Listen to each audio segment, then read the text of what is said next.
Hello everyone. Today I'm tuning in to talk a little bit about spiritual sovereignty and some of the side effects of stepping into your personal sovereignty.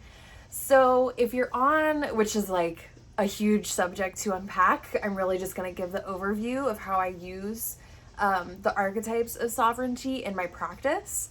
If you're on the Patreon, you probably remember the sexual sovereignty video in which we talked about, engaging with the sex magic aspect of this energy.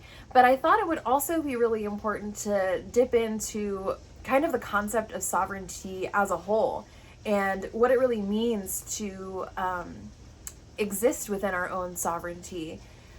So, I think that the aspect that's really coming up right now and that really needs to be expressed is that the concept of sovereignty is associated with authority. And our relationship with authority on this planet and in this timeline has been toxified by the traumas inflicted upon us by the ruling class. So when we hear sovereignty, we often start to make assumptions about what it means to be sovereign in a cultural context. So I will say the concept of hierarchy can really only take us so far. And when we're on our spiritual journey and when we're starting to dip into these realms where hierarchy doesn't really exist, it can start to get uncomfortable for us. And what I notice is that, as somebody embodying sovereignty, it can actually be really uncomfortable for other people to come into contact with someone who has a lot of autonomy and has a sense of ruling over their own space. And the reason that happens is because we are in a time in which boundaries are difficult. And it's one of the things that we learn when we come to Earth is how to love and be compassionate with our own safe boundaries. So when I talk about sovereignty, I really frame it as ruling over the space that I take up. And what that does is a few things. One, it invites me to acknowledge that the space that I take up as a human being is valuable and is worthy of respect. And then it also invites me to start really managing and ruling over my boundaries with other people. And as I start to get into the aspects of spirituality where I'm involved with other entities, it also invites me to practice boundaries in that realm as well as someone who is sovereign. One of the ways that I access sovereignty is really by being in connection with my higher self and understanding that, this is part of my belief system, is that I came here for a purpose and I've been on Earth before. And it really, when I surrender to that, and when I truly understand that that my belief is that I have a purpose here on Earth, then I can relax a little bit about the insecurities that I feel about taking up space. A lot of us have trauma around needing to remain small or needing to remain invisible in order to escape harm or to make ourselves immune to harm. And all of the ways that we go unseen in life, they take our power away. And that's also why victimhood and making ourselves the victim in these stories of conflict also takes our power away. And when I think about sovereignty, I really think about my energy as, this castle that I am ruling from. And in order for me to practice that energy in a way that feels ethical and a way that feels like it is in line with my own integrity, I manage the boundaries of my space in the same way that I would if I were a king or a queen or a deity, right? And that means that I imagine if I were truly someone who was in a leadership position and I truly was sovereign over people and land and assets and, political standing and social standing, I would like to believe that I would approach that with kindness and that I would approach it with peacefulness and that I would apply the ethics that are already inside of me to that situation, to that dharma of being a ruler. And it is unfortunate that in our history, we don't have a lot of really amazing examples of people who got material sovereignty, and were in the ruling class and did with it what I would do with it, which is use that power to leverage a more peaceful and a more awakened society. And in a lot of situations, we try to grow where we're planted, but in those very powerful positions materially, it's difficult to get shit done. And that's part of the process. So, that's really just an invitation to separate how we see sovereignty and how we see rulership from how we would actually like to live out sovereignty and how we would actually like to live out rulership. And some of that might mean resolving some of the cognitive dissonance between how you believe the world should be and how it actually is. And a point to bring it from this polarity of like, I believe that things should be this way, but actually they're this way. The way that we can take the middle path on that is usually in our spiritual belief and in our system of integrity and ethics. So my way of finding the middle path between those two polarities is to acknowledge that every single human being that exists on this planet and has ever existed on this planet was here to do the work of learning how to love. And not every lifetime did they complete or achieve that in a super great way. And when we get to the edges of our perception, and when, as people that create our own reality, which is also a part of my belief system, we all have this agreement that we will create our own reality, and that because we have that capability, we will honor that other people can also create their own reality.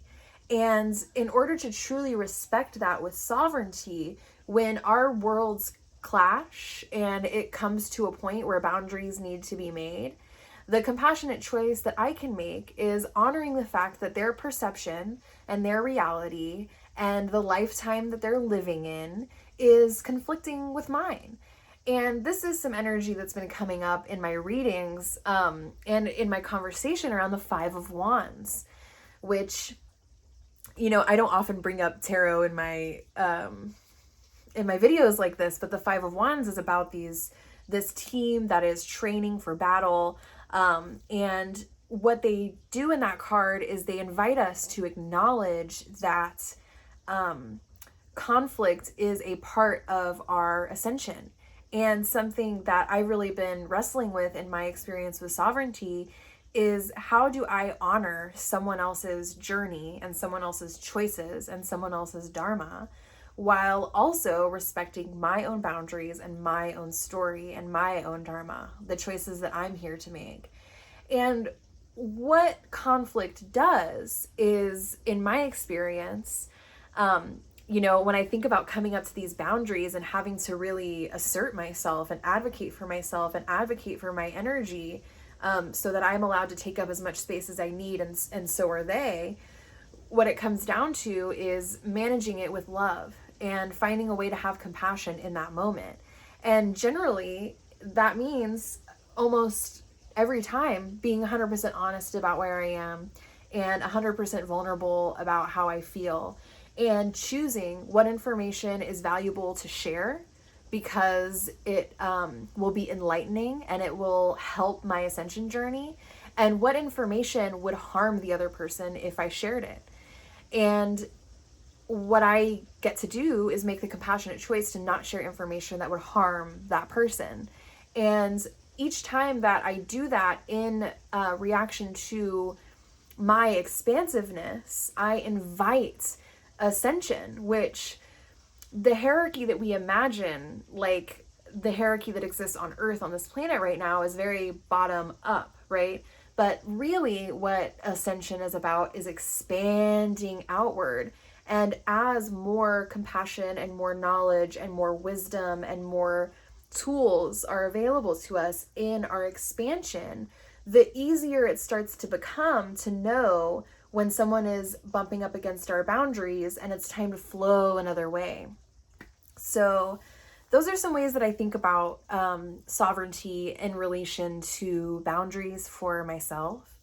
And I say it like it's super easy to just have love and compassion, but generally, it's been very difficult for me, and it's something that I'm really just learning how to do. But what I found is, once I made the decision internally that I was worthy of taking up as much space as I wanted or needed to, that worthiness started to bleed in to my relationships. And what started to happen, and this is something that I hear a lot with people that are engaging with magic, is like it comes with a little bit of conflicts, because advocating for our own worthiness often stimulates other people to feel unworthy. We are mirrors for each other. And I look back now at some of the conflicts that I had when I was first doing this spiritual work, and I was really taking it personally, which is always a choice, that people were not as excited to be around me and really liked belittling me when I was, channeling wisdom and channeling peace and starting to understand things in a different way. And them engaging with that energy is what they needed to do for their journey. And me moving on from that is what I needed to do for mine. We say it's a lot of addiction has to do with the environment that we're in and the people that we surround ourselves with. And when I look at my addiction to suffering and the context in which I existed just to avoid panic attacks, or just to find a partner, or just to, create some kind of sense of material safety, like that period of trying to understand the difference between fear and actual intuition, that time in my life is a time where I learned how to see myself in the way that my higher self and that God would have me see myself, which is as a sovereign soul. And what happens, this is something that I actually picked up from Esther and Abraham, which if you're not on that kick, get on it. But what they talked about was that synchronicity occurs because all of these coincidences are, they didn't say it in so many words, but the timelines are merging so that we can all get what we need. And we can all have it the way that we want to have it by following our desire, pursuing our life blueprint, engaging with our spiritual journey, right? When we do that and synchronicities start to pop up with the people that we're engaging with and within our environment, that's a sign that the universe is conspiring to create that reality. And what that tells me is that we are more alike than we are different. And when we assume well of one another and we take responsibility for our own actions, we invite into our lives a much more collaborative and cohesive reality.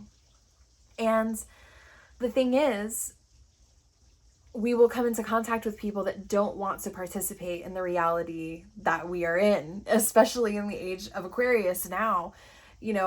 Once I expanded my idea of what a dimension is, it really changed the way that I interacted with people, because once you get to a certain point in your expansion, you really are operating on another dimension, and it's much more peaceful and things are really working out for you. And it can bring up feelings in other people. Some people don't want to believe that world is possible because it's not a world that they can touch, feel, or taste. And it would require so much work in order for them to get there that, they start to attach confusion and resentment to our experience, and they start to project that confusion and resentment onto our life and onto our choices. And that can make sovereignty really difficult. It can make it hard for us to honor ourselves as individual souls when our very existence seems to cause pain and confusion for other people.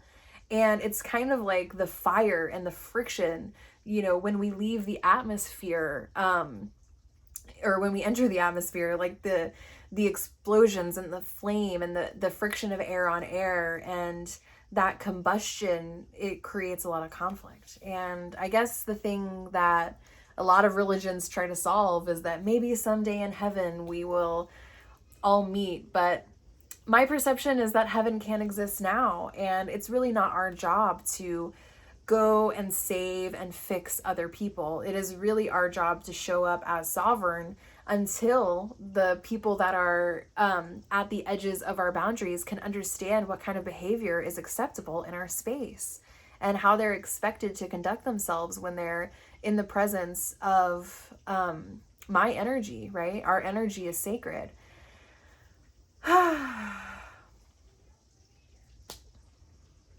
I'm sending lots of love.